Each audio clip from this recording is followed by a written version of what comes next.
Cadena Internacional presenta.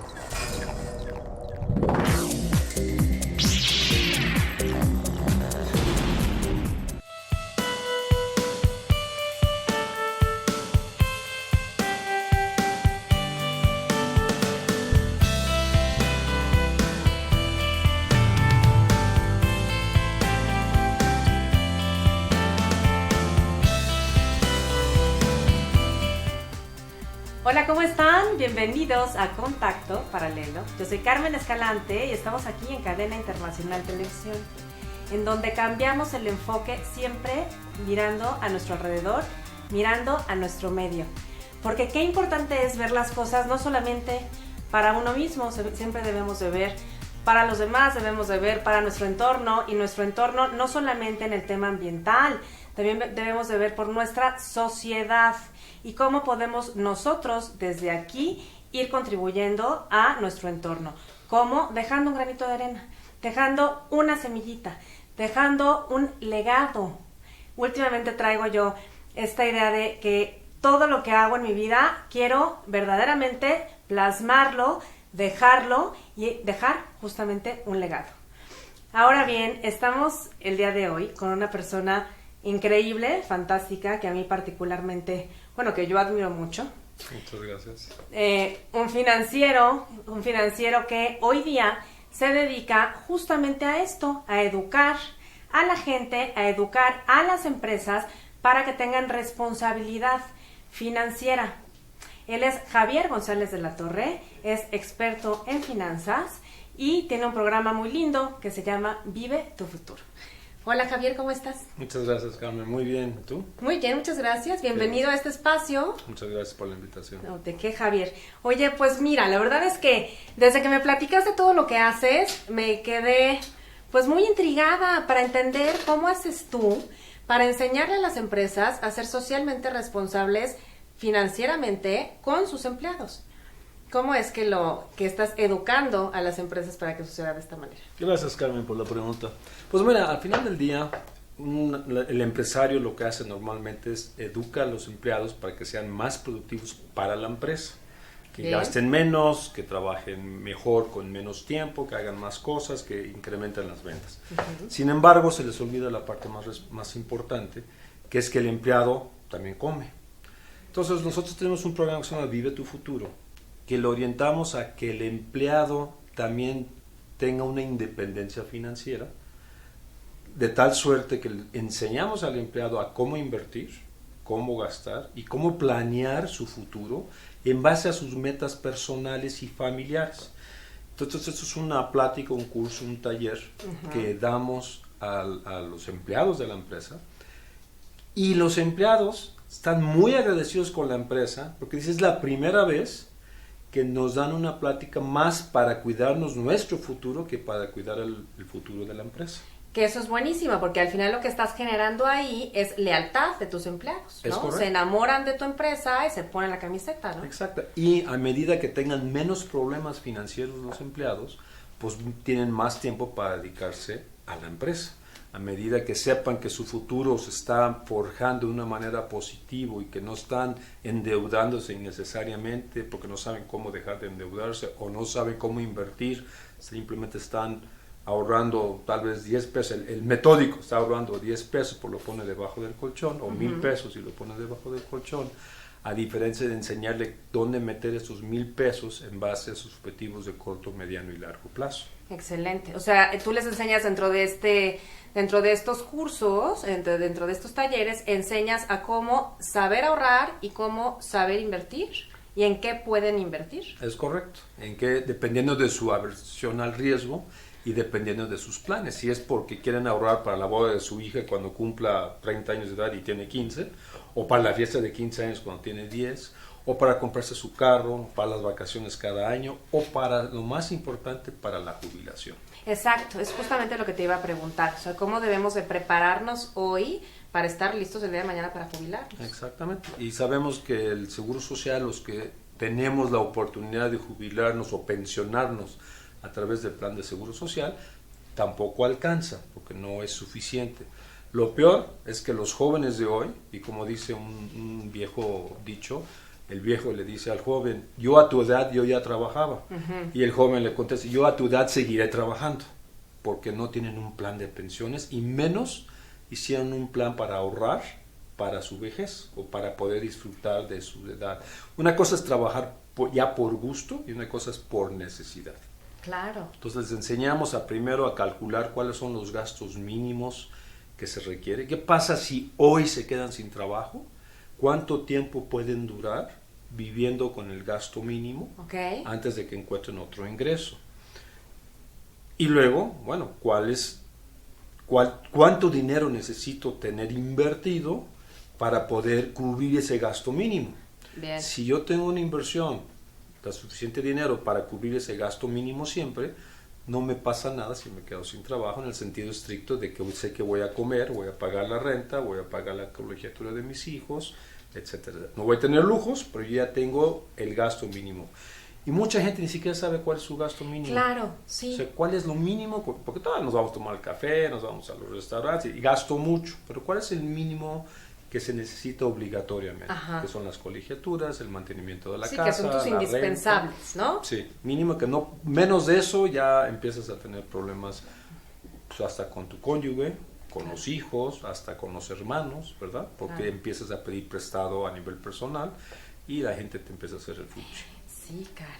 Oye, entonces digamos que de un 100%, o sea, si yo gano 10 pesos, ¿cómo estaría yo dividiendo mi dinero para utilizarlo en mis gastos indispensables, en mi ahorro actual y en este ahorro que debo de tener para la jubilación? Exacto.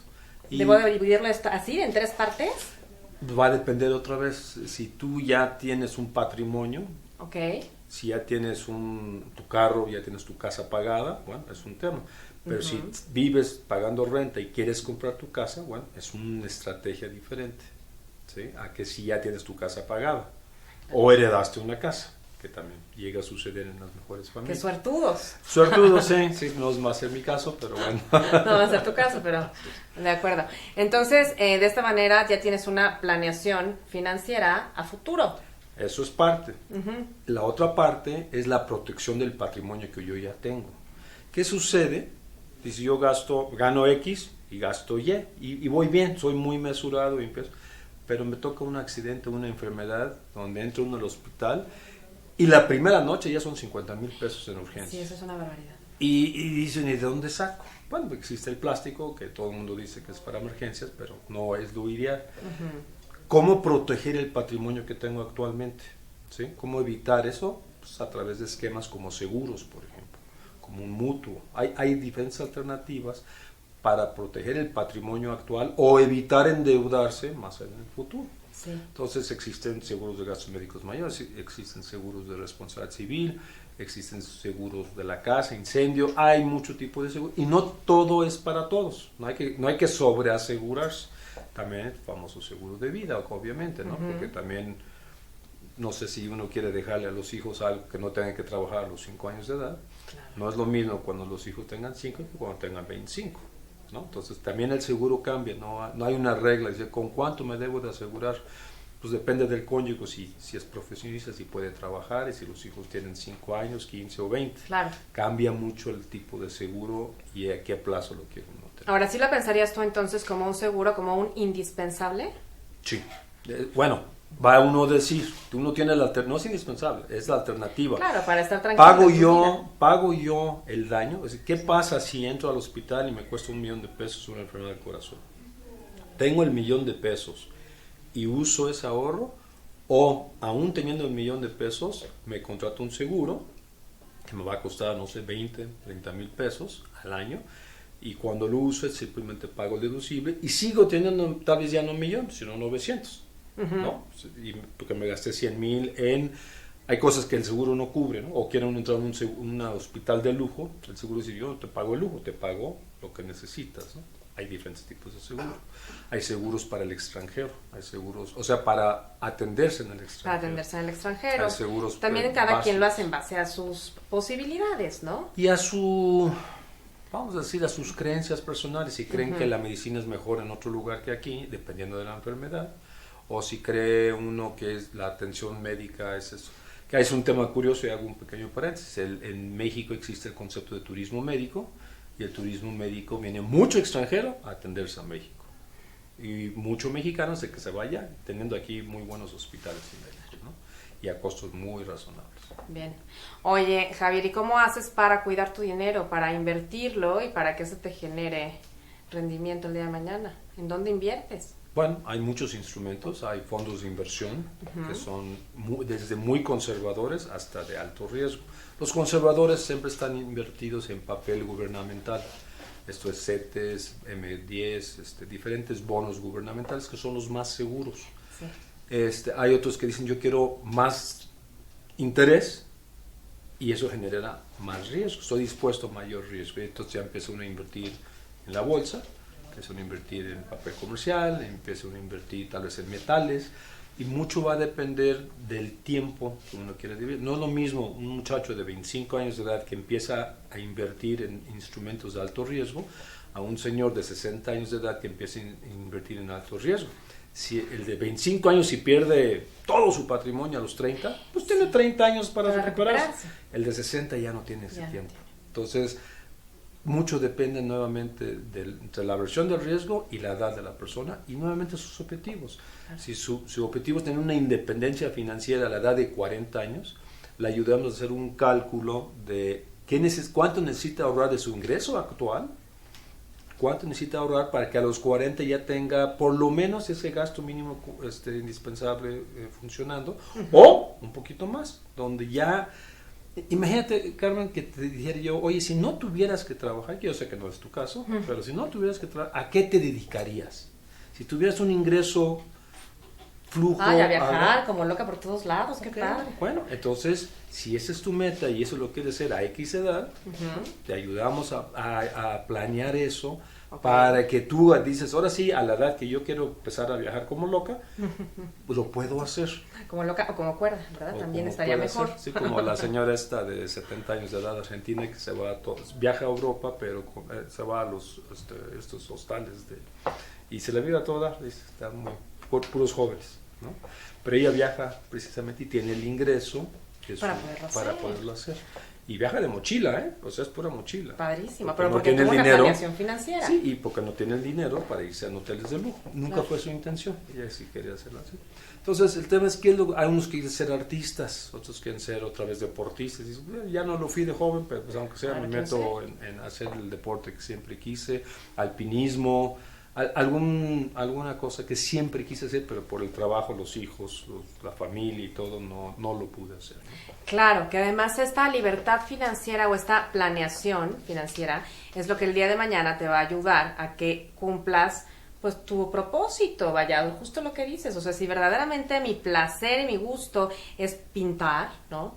Necesito esa libertad financiera para poderlo hacer. Exacto. Entonces, si vamos planeando desde este momento, el día de mañana ya podremos cumplir pues nuestros sueños. Sí, ver qué tan realista es también el sueño, ¿no? Claro. O sea, oye, es que quiero en 3 años independizarme. ¿Y cuánto dinero tienes ahorrado? Nada. Pues lo veo difícil. Ni ahorrando el 100%, me explico, de tu sueldo. Entonces hay que buscar primero, lo que buscamos es la independencia financiera, ¿sí? O cubrir por lo menos esos gastos mínimos, y hay maneras de evitar sobre todo las contingencias que pueden venir, las vicisitudes que vienen en el camino. Bien. Que uno sale de aquí y se cae una piedra arriba, se lo atropellan, son eventualidades que además que siempre no pasa, no lo en tienes esta ciudad contemplado, sobre todo. sí, no lo tienes contemplado y de repente te sucede una vez y va, ¿no? Como en bola de nieve, ¿no? Y empieza a suceder y suceder cada vez más. La regla de 3, ¿no? Que cuando pasa uno pasan 2 cosas más malas. Así es, y uno no está preparado para eso. Es correcto. Y fíjate que yo también lo que he visto mucho es que la gente sin saber invierte en negocios que no debe, vaya, en instituciones que igual no tienen, vaya, no están ni siquiera en regla. Entonces invierten su dinero y al final acaban perdiendo su dinero y acaban con unos problemotas. Es correcto. Conozco algunos casos donde le dan su liquidación y lo primero que quiere poner es un restaurante. Y yo les pregunto, ¿has trabajado físicamente? No, pero he comido. Sí, bueno, primero te sugiero que te pongas a trabajar de garrotero, de cocinero, de todo, para que sepas cómo se trabaja. Los que me han hecho caso, al mes dicen no pongo un restaurante ni Jamás aunque me en lo mi vida. regalen, ¿no? Claro. Otros les encanta, dicen, ahora sí sé que eso es lo que me gusta. Y se meten de chef y toman su curso y todo lo demás, ¿no? Sabemos que los restaurantes son de los negocios más riesgosos, curiosamente. Sí. Sin embargo, es donde más gente quiere entrarle. Entonces, lo que les enseñamos es, a la gente, a través de con el apoyo de las empresas, es explicarle, oye, este giro al que quieres entrar es de alto o bajo riesgo, porque el 70% de los que abren un restaurante quiebran El o cierran, 70%. 70% en los primeros 3 años. ¿Sabes qué pasa? Ahí yo siento que las personas tenemos ganas de abrir un restaurante, pues porque al final nos ayuda en nuestro estilo de vida y en nuestro estatus, para invitar a tus amigos, para pasarla rico, para tomar la copa. O sea, realmente es una actividad de esparcimiento. Sí. Entonces, qué padre tener tu propio negocio en el que te diviertas, invites a tus cuates, ¿no? Digo, está genial. Bueno, inclusive, creo que ya te había platicado que yo en algún momento también tuve un restaurante que fue el peor negocio que pude haber hecho en mi vida. También, cuéntamelo a mí. Sí. Y justamente fue porque yo me sentía una experta restaurantera. O sea, yo trabajé en restaurantes 15 años de mi vida haciendo mercadotecnia y relaciones públicas. Y de pronto se me hizo muy fácil asociarme con gente experta restaurantera y abrir mi restaurante. Dije, bueno, pues si he trabajado en esto tanto tiempo, pues por supuesto que pase lo que pase, el restaurante yo lo puedo levantar, lo puedo sacar adelante. ¿Qué sucedió? Que al final ya no conté con el apoyo de mis socios, lo tuve que llevar yo ahora sí que de tiempo completo. ¿Y qué sucedió? Que de pronto, bueno, me quitó todo, o sea, te acaba absorbiendo totalmente. Estaba trabajando yo de lunes a domingo, metida 12 horas al día, y claro, pues finalmente si no eres experto en el negocio, ni te metas. Vaya, incluso con los restauranteros destacados, conozco muchos chefs súper sobresalientes que cocinan impecable y que se la pasan en festivales gastronómicos alrededor del mundo. Con todo y esto, sus restaurantes no jalan. O sea, es un negocio sumamente complicado. Entonces, finalmente, si lo vamos a hacer, hay que hacerlo sabiéndolo y hay que saber hacerlo. Es correcto. ¿No? Sí, de hecho, algunas empresas cuando por razones de la economía tienen que cortar gente, no porque la gente sea mala, sino porque pues, dicen, oye, tengo que hacer un recorte del 10% del personal, nos han hecho el favor de contratarnos unas empresas para decir, oye, le vamos a dar liquidación a la gente. Y mucha gente lo primero que hace es que se va de vacaciones. Y al mes ya se quedaron sin y gente que tiene 10 años trabajando, 15 o 5, lo que sea. Entonces les damos unas pláticas de qué hacer con esa liquidación y qué no hacer sobre todo.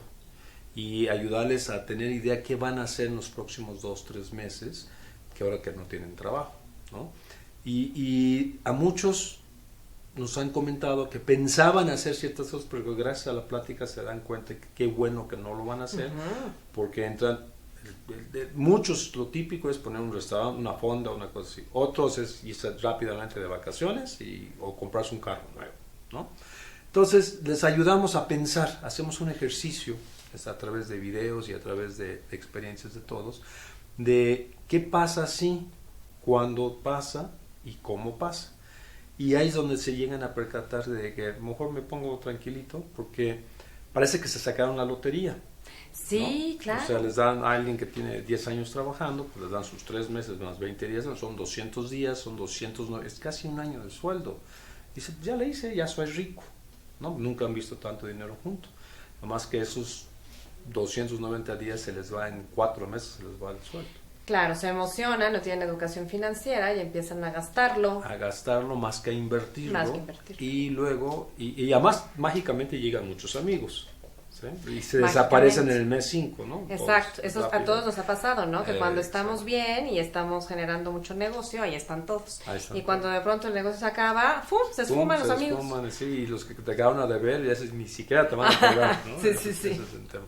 Y ese tema de educación financiera es buscarles su independencia financiera, su educación financiera, y que estén más tranquilos en su vida laboral. Claro. Sí, pero por supuesto. Fíjate que incluso he conocido mucha gente que de pronto recibe cantidades fuertísimas de dinero y ese dinero, tal cual como bien lo dices, por un tema de o sea, que tienen en ese momento una cantidad de dinero importante, la despilfarran en fiesta, en mujeres, en restaurantes, y en un poquitito de tiempo se les termina el dinero. Y es justamente por falta de esto, de educación financiera. Y no solo eso, hay estadísticas muy claras de gente que recibe una herencia inesperada o se saca la lotería, 5 años después están peor que antes de haber recibido ese dinero.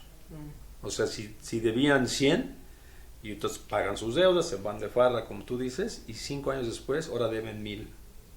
O sea, porque se gastan de más. Se compran una casa y dicen, la casa de mi vida. Sí, pero hay que mantenerla. Claro. Me compro mi carro Ferrari, sí, pero nomás que Ok, la tenencia y el mantenimiento y el mecánico. Pasear a y las todo, chavas guapas también tiene también su suyo. tiene su costo. Claro, que tiene sí. su costo. Claro, sí, sí. O su inversión, algunos dirían, ¿no? Pero sí, entonces la gente se va se los olvida que físicamente tener algo en la mano no es un activo. La definición de activo es que genere ingresos. Cuando yo platico con gente que tienen 3, 4 casas, ¿verdad? De fin de semana o algo así, y si yo tengo muchos activos, y la pregunta que les hago, ¿en cuánto los rentas? No, son mis casas, yo voy cuando quiero. Entonces no es un activo, No es un es un activo. pasivo, porque Claro. hay que pagarle al que limpieza, el predial, la luz, y cuando se quedan sin trabajo, se percatan muy rápidamente que es pura salida de dinero Sí. y no hay ingreso. Claro. Entonces pierden rápidamente su patrimonio. Entonces se ponen a rematar esas casas que les costó 1000, lo venden en 500 o en 700 y a rematan, y además todo el dinero que le metían. Pero mientras tratan de rescatar la casa y siguen paguen y su patrimonio se empieza a ver mermado. Entonces el activo, la definición de activo es que me deje el coche de uno no es un activo, salvo que uno lo use Para rentar, para transportar, servicio de movilidad, sí, etcétera. exactamente, ese tipo de servicios de movilidad que se han puesto de moda ahora, ¿no? Sí. Entonces, eso sí es un activo porque deja ingresos. Te está dejando ¿no? ingresos. Ok. La casa que yo compro de fin de semana, si es para mi placer, es un gasto. Si es para rentárselos a terceros como un tipo Airbnb, entonces sí es un activo que me genera ingresos. Que eso está maravilloso, tener propiedades y rentarlas puede ser pues muy bueno para ti, además te da mucha tranquilidad económica, ¿no? Te puede dar tranquilidad. La tarea ahí es encontrar el inquilino correcto para Bien. que el trabajo fuerte es conseguir el inquilino. Y ya que lo tengas, ahora sí, 12 meses de no tener que hacer nada más que poner la mano a cobrar. Sí, fíjate que yo siempre he creído que las inversiones de bienes raíces son muy buenas inversiones. Son buenas siempre y cuando uno escoge al inquilino correcto. En el Bien. momento que uno le toca, no lo sacas, te debe, maltrata la casa, entonces todo lo que ganaste o lo poco que ganaste en rentas es para darle mantenimiento a la casa, entonces te fue todo el dinero. Bien. Entonces la tarea más fuerte es buscar el inquilino. Ya teniendo eso, es una bendición el inmueble. Ok. El problema es conseguir el inquilino correcto. Claro. Oye, para ti, ¿cuáles serían las empresas o los sectores de menor riesgo para inversión? Mira, eso es... Una cosa es como sector y una cosa es la empresa dentro del sector. Bien. Mira, por ejemplo, vamos a hacer la industria farmacéutica. La industria farmacéutica, hay 600 empresas en México, por ejemplo, la mayoría son muy rentables y todo, pero ninguna empresa tiene más del 5% del mercado. Está muy pulverizado, es muy competido, 600 empresas, está muy competido. Entonces, hay que entender a la empresa donde uno quisiera invertir, cuál es la estrategia de esa empresa contra el del competidor. Bien. O sea, no es en automático que por ser farmacéutico uno Ya gana. te ver bien, claro. Es como tecnología, no por ser tecnología yo ya voy a ganar dinero. Hay empresas que les va muy bien y otros que a los 6 meses tuvieron que cerrar puertas después de meterle $1 millón. Sí. ¿No? O sea, no es un tema de sector, sí es un tema de sector, pero es un tema de negocio. Por ejemplo, el negocio de retail. El negocio de retail puede ser muy bueno si consigues la renta adecuada, la marca adecuada, en la Claro, ya temporada depende adecuada. del manejo del negocio, ¿no? Y de la estrategia. De la Hay gente que estrategia. maneja estrategias de decir yo quiero hacer un retail para clase D o clase C menos, yo quiero un retail para clase A o hasta clase muy alta, y son formas de trato diferentes. Obviamente el de la clase A va a ser muy exigente, Claro. y el de la clase de abajo puede ser de, oye, no me quedó el vestido y cada semana está cambiando el vestido, ¿no? Simplemente lo está estrenando diferente, ¿no? También lo hacen los de la clase alta, ¿no? Sí. Pero depende nuevamente la aversión al riesgo, el tiempo que tiene uno para dedicarle. Si dice, oye, voy a dedicarle nada más 3 horas al día porque tengo un trabajo, bueno, hay que buscar uno más conservador. Yo creo que todos los negocios son buenos, sin excepción, por eso hay negocios y hay competencia. Simplemente hay que saber qué tanto sabe uno de eso, hay que prepararse bien. desde el punto de vista mercado y desde el punto de vista financiero. ¿Cuál es la necesidad de flujos? Muchas empresas, empresarios, hacen nada más el estado de resultados. Dicen, ventas 100, lo compro en 60, me quedan 40, gasto 10 de nómina, 30 de utilidad, muy bien. Nada más que hay que tener 6 meses de inventario. Entonces esos 6 meses de inventario son 60, que es el costo de venta, por 6, hay flujo de 360,000 pesos, hay que tenerlo en el banco. Y no es lo mismo nada más ver el estado de resultados, hay que ver el flujo. Eso muchos empresarios no se les va. O sobre todo los que están arrancando el negocio, porque nada más nos enseñan en la escuela normalmente hacer un estado de resultados. Sí, y te falta todo lo demás, o sea, todo el trabajo de fondo. Sí. De hecho, el nombre del juego es flujo y el nombre del juego es utilidad. Ya después se hará legalmente, no es broma, hay que hacerlo éticamente, ¿sí? Pero es un tema de utilidad y flujo. Puedes tener utilidad y no tener flujo. Yo conozco empresas que tienen muy buenas utilidades, pero no tienen para pagar la nómina. Y conozco empresas que su flujo es así, su utilidad es así en la línea, pero tienen dinero que les sale por las orejas. ¿Por qué? Caso supermercados. Cobran de contado, tienen 2 semanas de inventario, sin embargo los proveedores les pagan a 120 días. Entonces el flujo tienen mucho, y la utilidad es 5%, no es nada. Sin embargo, en el primer caso que te dije, de donde venden en 100 y tienen un costo de 60, pero necesitan tener 6 meses de inventario y pagarle al proveedor de contado, pues hay que tener 360,000 pesos y todavía no tienes utilidades. Fíjate que eso a mí me pasa mucho con los proyectos de mercadotecnia, que de pronto tengo que invertir en ciertos proyectos ya cerrados, en donde de pronto pues sí tienes que hacer un desembolso importante y las marcas te pagan justo lo que dices, 120 días después. Entonces tienes que estar financiando pues todos esos 120 días y todo lo que conlleva, todas las contrataciones, las producciones, los espacios, vaya, y sí realmente tienes que tener un muy buen colchón para poderlo financiar. Y el problema con muchos empresarios, de la pyme sobre todo, se les hace financiarse con la tarjeta de crédito. Y una vez que empiezan ahí, se les va todo, el flujo y la utilidad. Ya no hay vuelta atrás. La tasa de interés es muy alta, las comisiones anuales son muy altas para un negocio que está arrancando. Bien. ¿Sí? El crédito no es malo si sabe uno primero entender bien los flujos, 2, conseguir el costo correcto. La tarjeta de crédito no es un buen método de financiamiento, hay maneras de conseguir crédito para la pyme. Y 3, tener una buena planeación de mercado, una buena planeación de flujos y saber si va uno a necesitar el crédito o no. Y si a largo plazo o mediano plazo dice, oye, en el mes 6 no voy a salir, bueno, hoy empiezo a tramitar un crédito decente para no usar mi tarjeta de crédito.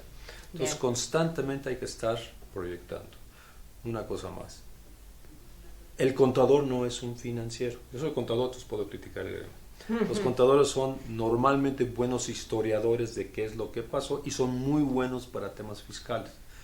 El financiero, la diferencia es que toma esta historia ya digerida y lo proyecta al futuro en base a diferentes variables macroeconómicos, políticos, regulatorios, inclusive tecnológicos. Eso te va a cambiar el futuro. La diferencia entre un plan de largo plazo y un plan estratégico es que el plan de largo plazo es con lo que tengo, a dónde puedo llegar en mi negocio, y el plan estratégico es a dónde quiero llegar y por lo tanto qué tengo que hacer para llegar a ese plan. Ok, o sea que sí o sí tú recomiendas que en todos los negocios y todas las personas o todos los empresarios tengan a un asesor financiero de la mano. Definitivamente, y que le den esa educación financiera a los empleados, porque a medida que eduque uno al empleado en sus finanzas personales, van a entender las finanzas de la empresa también. Claro. Entonces, el empleado se siente agradecido porque va a ayudar a su hogar, y segundo, pues con ese conocimiento lo va a aplicar a la empresa. Lo va a entender mejor por qué se cuida. Perfecto. Oye, Javier, pues muchísimas gracias por estar aquí con nosotros, por acompañarnos. Vale. La verdad es que este tema de las finanzas personales sí me gustaría platicarlo mucho más a fondo y nos encantaría invitarte a que podamos tener todos los días un espacio contigo en donde nos puedas dar tips, recomendaciones financieras. Con mucho gusto, será un honor para mí. Perfecto. Claro que sí. Bueno, pues entonces aquí tendremos a Javier González de la Torre a partir de nuestro próximo programa. Es un gusto haber estado con ustedes. Muchísimas gracias por acompañarnos. Yo soy Carmen Escalante y estamos en Contacto Paralelo en Cadena Internacional Televisión. Nos vemos la próxima.